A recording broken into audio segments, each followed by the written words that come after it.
So I'm testing the chain tension of the Trike here, and it changes a lot from maximum down travel to maximum compression. And this is how I test maximum compression.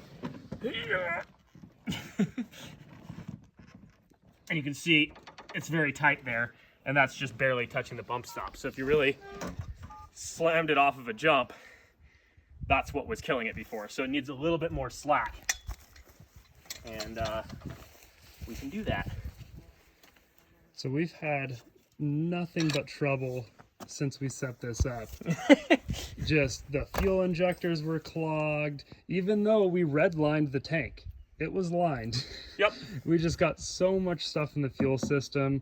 We took care of that. We've gone through plugs like crazy.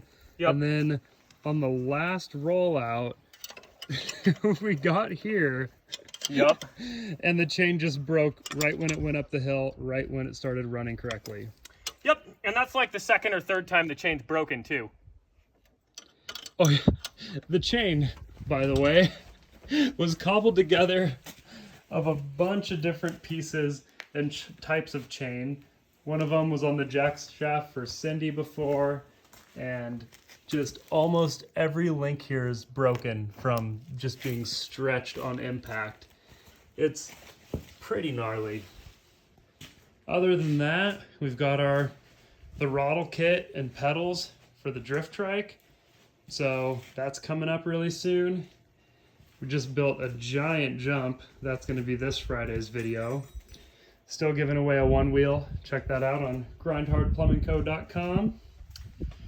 And yeah, let's see if we can't get this thing started. And tensioned. You want to show off the tensioning system on the quad? It's pretty awesome. Yeah, so it's a eccentric hub here. So the hub that holds the bearings for the axle is lopsided like a cam lobe, and then it's got these metal clamps that hold it in place.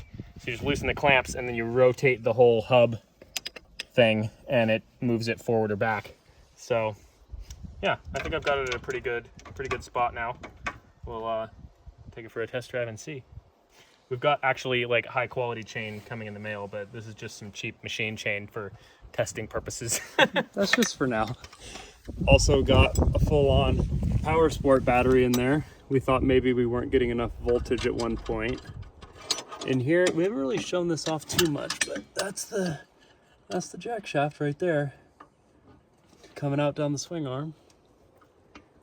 And then we've got our shock that just came off the quad. The rest of the stuff came off of.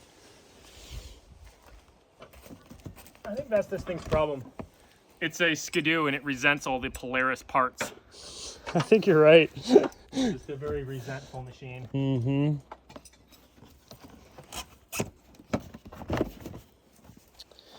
You can see on the inside just your regular old snowmobile stuff, except we deleted the air box.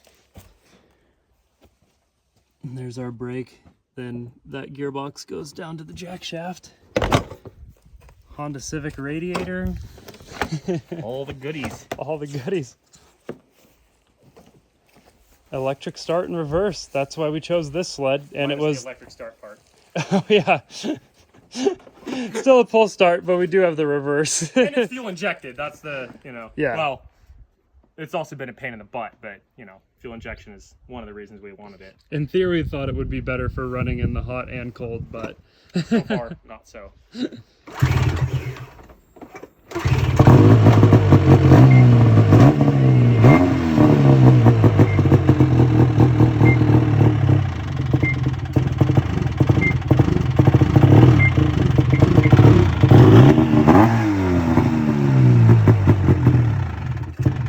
when you put it in reverse, it actually restarts the engine in the opposite direction. It is so cool. That's the lightest way to do it, for sure.